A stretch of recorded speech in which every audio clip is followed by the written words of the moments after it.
1 Korintus 26 ayat 19 sampai 24, demikian firman Tuhan. Salam kepadamu dari jemaat-jemaat di Asia Kecil, Aquila, Priscilla, dan jemaat di rumah mereka menyampaikan berlimpah-limpah salam kepadamu. Salam kepadamu dari saudara-saudara semuanya. Sampaikanlah salam seorang kepada yang lain dengan cium kudus. Dengan tanganku sendiri aku menulis ini. Salam dari Paulus. Siapa yang tidak mengasihi Tuhan, terkutuklah ia. Maranatha. Kasih karunia Tuhan Yesus menyertai kamu. Kasihku menyertai kamu sekalian dalam Kristus Yesus. Demikian.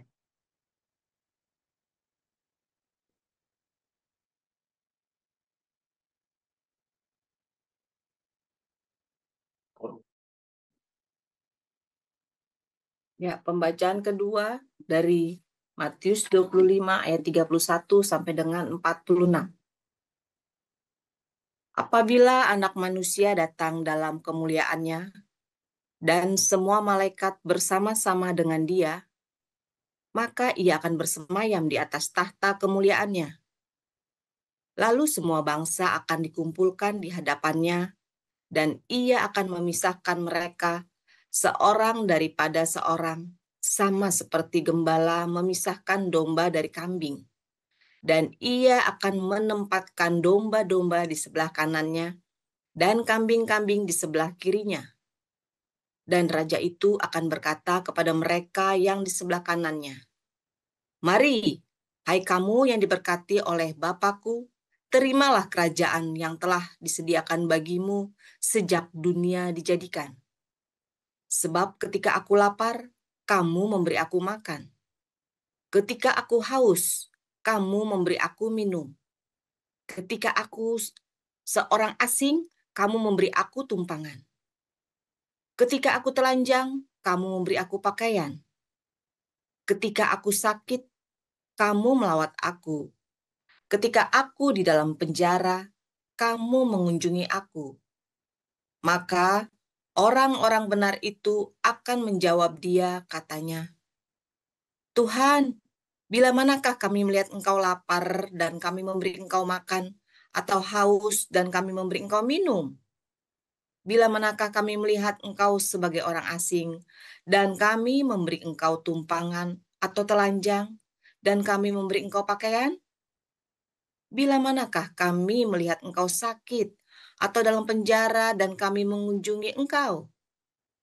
Dan raja itu akan menjawab mereka, "Aku berkata kepadamu, sesungguhnya segala sesuatu yang kamu lakukan untuk salah seorang dari saudaraku yang paling hina ini, kamu telah melakukannya untuk aku."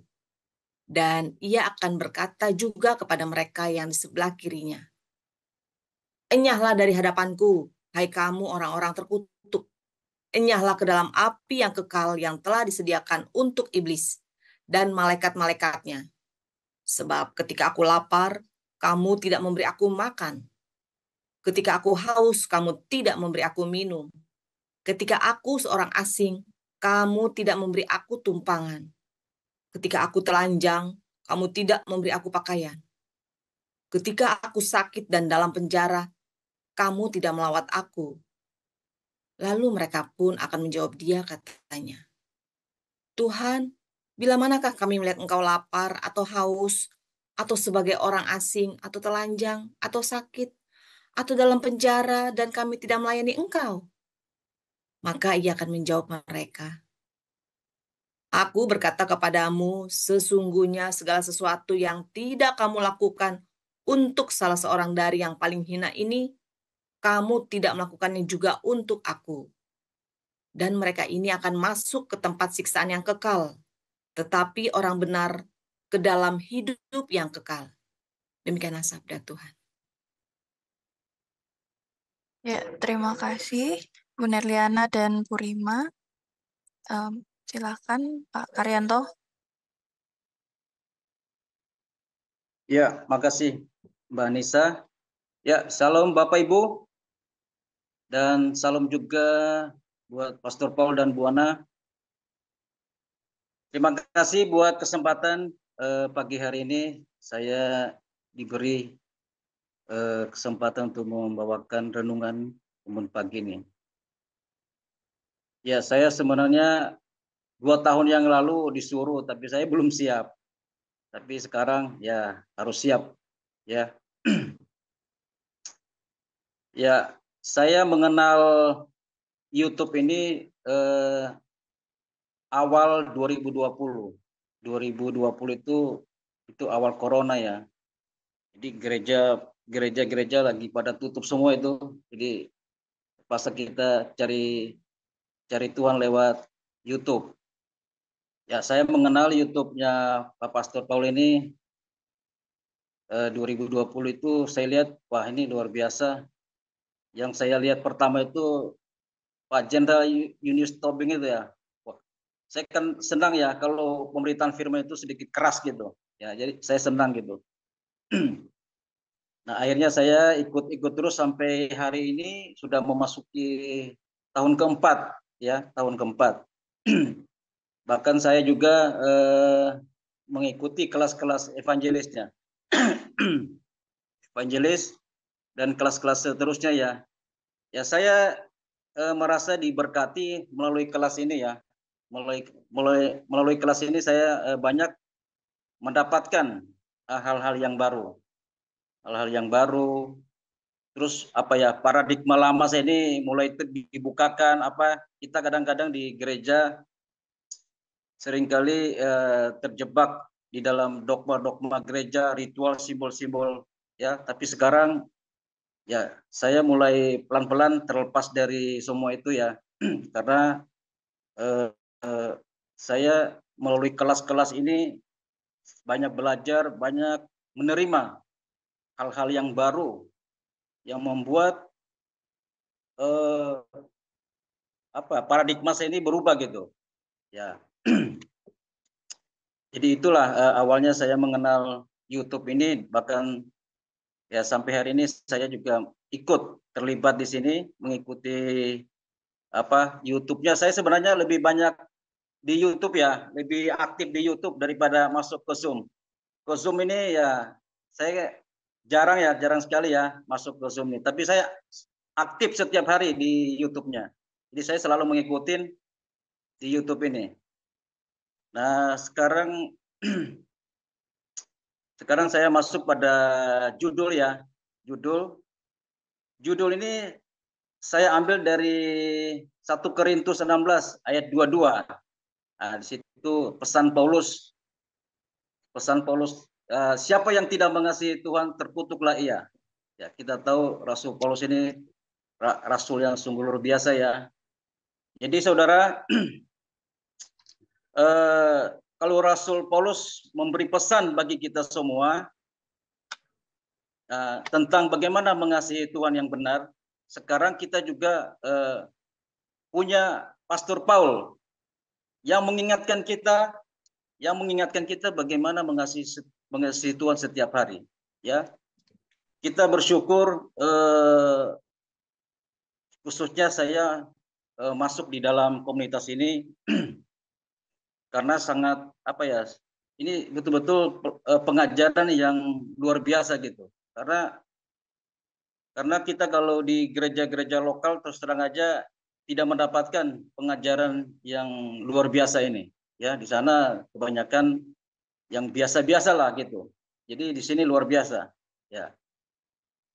Jadi memang dua nama Paul ini luar biasa juga ya. Satu memberi pesan bagi kita mengasihi Tuhan dengan luar biasa, dan juga Pastor Paul sering mengingatkan kita setiap hari di sini. Bagaimana mengasihi Tuhan itu? Mengasihi Tuhan yang benar supaya kita ini jangan salah persepsi. Mungkin sudah rajin ke gereja gitu, beri perpuluhan, beri persembahan, tetapi karakter kita tidak pernah berubah. Nah, oleh sebab itu saya tertarik dengan judul ini.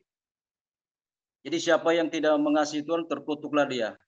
Ya, kita tahu mengasihi Tuhan ini ya kita harus benar-benar pikul salib, rendah hati, jaga kekudusan, ya bukan sebagai apa yang sering Pak Paul katakan aktivis gereja itu.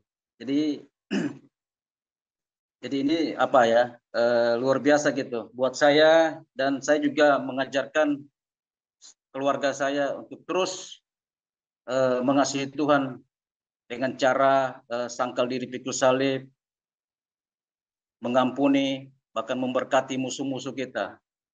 Saya punya pengalaman punya pengalaman bagaimana mengasihi musuh atau atau menaruh bara di atas kepala musuh.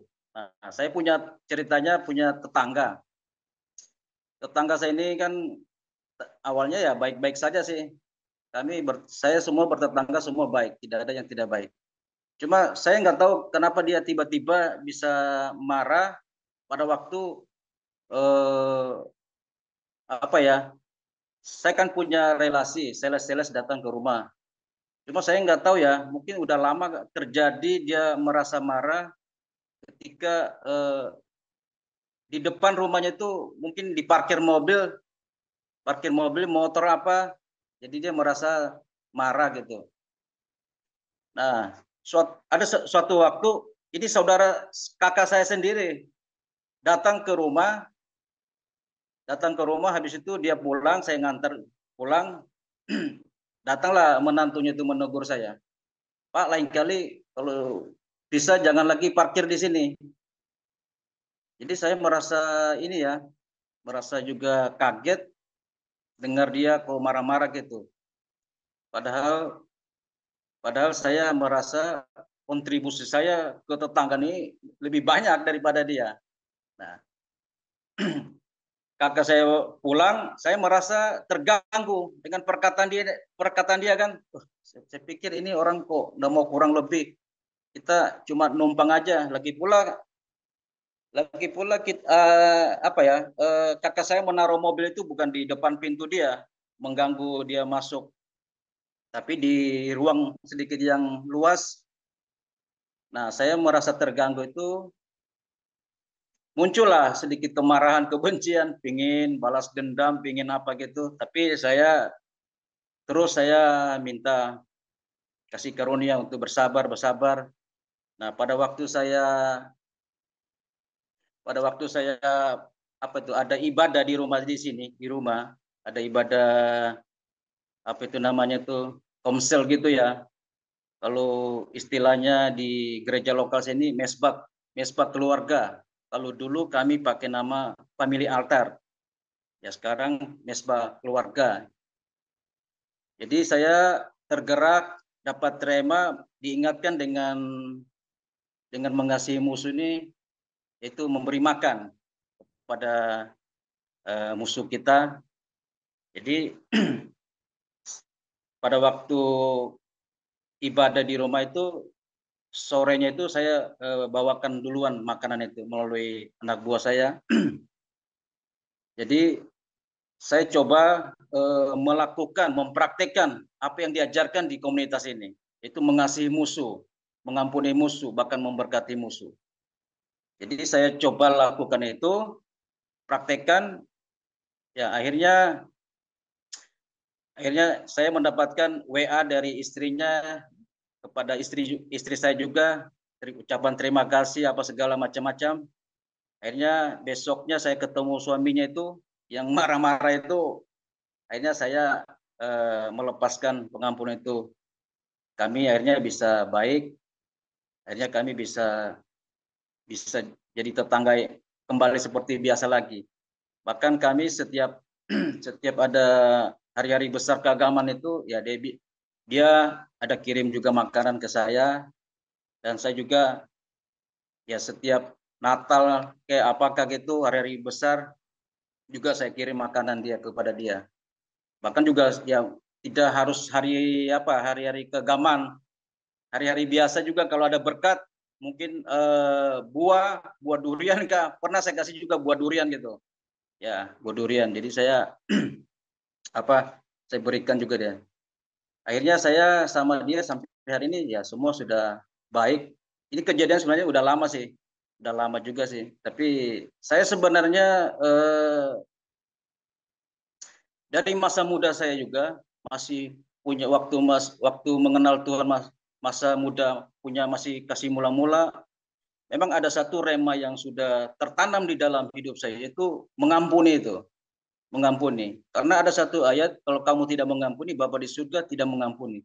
Ini sebenarnya sudah lama saya dapatkan rema ini. Makanya saya sampai hari ini tidak punya musuh sama sekali. Dan saya juga tidak mau bermusuhan. Saya tahu konsep ini mengampuni ini saya lakukan waktu masih muda. Bahkan di komunitas kita ini di Hagios International ini, ya inilah basic pengajaran kita, mengasihi, mengampuni, memberkati. Jadi ini kenapa saya terus bergabung di sini, walaupun saya masih punya pelayanan di gereja lokal. Saya juga sebagai diaken ya melayani di gereja. Tetapi saya melakukan lebih condong pengajaran di sini. Saya lebih tertarik gitu ya, bukan di gereja lokal tidak baik, maksudnya ya saya tetap di sini, ya saya juga tetap juga masih di lokal gitu, karena kita namanya di sini ya punya teman, punya komunitas juga jadi saya juga sambil sharing apa yang baik di komunitas ini saya bawa ke gereja lokal supaya mereka diberkati juga. Artinya apa? Kita harus jadi berkat bagi sesama kita. Dan juga saya melalui komunitas ini diajarkan berdiakonia. Saya berdiakonia mengambil kesimpulan tahun kemarin dari sebenarnya awalnya juga sebelumnya 2 tahun yang lalu lah gitu. Ya saya juga memberi di komunitas ini, saya juga mengirim di Damaris tapi karena Pastor Paul juga mengizinkan kalau bisa kita melakukan sendiri itu lebih baik. Akhirnya saya coba lakukan sendiri dengan membagi ya nasi kotak lah. Nggak banyak, setiap minggu kadang 10 kotak. Ya, 10 kotak. Nah, itu saya udah lakukan itu bersama keluarga tahun kemarin, bahkan sampai hari ini. Saya mau komitmen, konsisten, dan saya melanjutkan terus pelayanan diakonnya ini. Karena saya juga bersyukur, berterima kasih melalui komunitas ini, saya juga diberkati dalam arti saya juga banyak mengalami masalah ya. Sebelum corona itu saya punya masalah banyak juga sih. Ya, masalah keuangan, masalah apapun, utang apa semua juga ya ada gitu. Tapi ketika saya pelan-pelan melakukan apa yang diajarkan di komunitas ini, itu memberkati orang-orang yang lemah ini, orang-orang yang miskin ini, orang-orang yang tidak punya pengharapan atau orang yang tidak punya gembala, istilahnya gitu. Saya melakukannya. Nah, saya melihat bahwa dalam apa yang saya kerjakan itu memang membuat saya berubah gitu. Banyak perubahan dalam tadinya saya punya utang, kartu kredit, apa segala kan. Karena dulu saya terjebak di main saham, kehabisan duit. Saya kurang lebih 300 juta habis gitu main saham. Makanya saudara, main saham itu sebenarnya itu tergantung kita mau dikuasai keinginan daging atau keinginan gimana, keinginan roh. Jadi tapi rata-rata semua orang yang main saham itu selalu ada nafsu di sana, ada keinginan untuk cepat kaya, cepat ini. Jadi saya harap hati-hati kalau masuk di main saham-saham yang punya resiko gitu. Tapi kalau saham-saham yang jangka panjang, saya kira nggak masalah. Jadi jadi sampai hari ini saya masih komitmen melakukan diakonia ini. Karena saya berpikir saya juga seorang diaken, saya ya betul aja yang Pastor Paul, kita ini hanya sebagai aktivis di gereja. Memang itu kan hanya proses karakter saja, tapi melayani Tuhan yang sebenarnya itu ya memberi makan itu kepada orang-orang yang lapar, yang haus, yang tidak punya pakaian, yang telanjang, ya bahkan menjenguk orang sakit, penjara. Nah, itulah yang yang menjadi basic pelayanan kita di sini adalah Matius 25 ini. Saya juga sering bagikan ini Matius 25 kepada teman-teman yang ada di komunitas lokal saya di sini supaya mereka mau melakukan ini, supaya mereka bisa merasakan yang namanya kasih itu. Memang saya awalnya waktu mempraktekkan ini, saya sangat terasa betul itu kasih Kristus itu. Terasa betul. Ada muncul belas kasihan, selalu muncul belas kasih itu.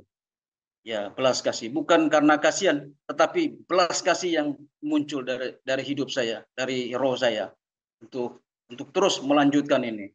Makanya saya bersama keluarga, 3 anak saya, kami kalau sudah pulang dari gereja hari Minggu, kami makan, kami langsung pesan nasi kotak kami bagi sampai jalan gitu. Tapi saya tahun ini berkomitmen untuk menaikkan dari 10 naik ke 15 atau sampai 20 kotak. Ya. Tapi saya juga ya kita juga tidak perlu kita harus menguji Tuhan. Menguji Tuhan istilahnya ya, saya sesuai dengan kapasitas berkat Tuhan. Ada berkat Tuhan lebih, ya saya juga bagi lebih. Kalau masih kurang ya sudah kita bagi seadanya. Yang penting saya melalui komunitas ini diberkati gitu. Ada perubahan-perubahan dalam hidup kami, ada perubahan karakter juga, ada perubahan semualah yang kami pelan-pelan untuk terus mengikuti apa yang menjadi kehendak Tuhan. Jadi saudara-saudara, saya mengambil judul ini, siapa yang tidak mengasihi Tuhan terkutuklah dia. Ya memang seram, kelihatannya seram nih, tapi itulah, saya nggak tahu di dalam 1 Korintus ini 16 ini ayat 22 ini luar biasa pesan pesan Rasul Paul dan pesan juga Pastor Paul di komunitas ini setiap hari. Jangan bosan-bosannya mendengar bagaimana mengasihi Tuhan, mengampuni, memberkati, ya. Jangan bosan-bosannya. Biarlah ini menjadi rema bagi kita untuk mengingatkan kita semua yang ada di Zoom maupun ada di YouTube. Biarlah kita terus hidup di dalam remanya Tuhan. Jadi saudara, saya nggak tahu sampai hari ini kita kalau masih mengalami kutuk, nah itu saya nggak tahu apa yang salah dari saudara atau khususnya yang di YouTube ini yang menonton, ya, apakah itu kutuk sial, kutuk kemiskinan, kutuk sakit penyakit, kutuk kegagalan, ya. Kalau masih hidup kita seperti itu, berarti ada yang salah. Ya, Pastor bilang ada yang salah. Semestinya orang 2-4 tahun sudah selesai dalam pergumulan itu. Tapi kalau di komunitas ini masih ada, berarti ada yang salah, berarti ada yang bebal gitu. Ya, jadi saudara-saudara, kita harus introspeksi, berbenah diri. Lihatlah karaktermu mungkin kita masih ada kesombongan di situ, ya. Masih cabul, masih zina, masih iri hati, masih menyimpan kebencian, ya. Jadi saudara, semua itu tinggalkan. Hiduplah di dalam kasih Kristus, mengasihi, mengampuni, memberkati, sangkal diri, pikul salib, rendah hati, dan jaga kekudusan. Nah, inilah yang inti dari mengasihi Tuhan itu. Jadi sederhana, jadi simple tapi ya gampang-gampang susah. Tapi ini harus dilatih, ini harus dipraktekkan setiap hari. Jadi saya mempraktekkan ini semakin hari ya, tidak ada yang menurut saya juga ya tadinya mungkin agak berat ya mengampuni, mengasihi itu. Tapi kalau kita praktekkan terus akhirnya jadi biasa sudah. Jadi seperti Pastor Paul ini mau fitnah apapun sama dia sudah enggak mempan lagi gitu. Jadi kita juga sebagai rombongan komunitas di Embun Pagi ini juga kita harus bisa gitu ya. Kalau Pastor Paul sudah memberikan teladan, contoh-contoh apa semua, ya semestinya kita juga bisa. Ya, kita juga bisa. Pasti bisa gitu ya. Saya percaya yang ada di Zoom ini sudah melakukan apa yang diajarkan Tuhan di Matius 25 ini. Pasti kita semua di sini terus diproses. Kita ini di komunitas ini masuk di proses melalui baptisan api ya. Kita ini sudah level baptisan api yang ada di Zoom ini karena sudah paham. Nah, tinggal terus konsisten melakukannya. Jadi inilah renungan pagi ini singkat. Kiranya apa yang saya bagikan ini bisa jadi berkat bagi kita semua. Dan saya berterima kasih terus berada di komunitas ini. Dan kiranya komunitas ini menjadi berkat bagi dunia ini. Ya. Terima kasih buat kesempatan pagi ini. Dan saya mengakhiri renungan pagi ini hanya di dalam nama Yesus. Tuhan Yesus memberkati kita semua.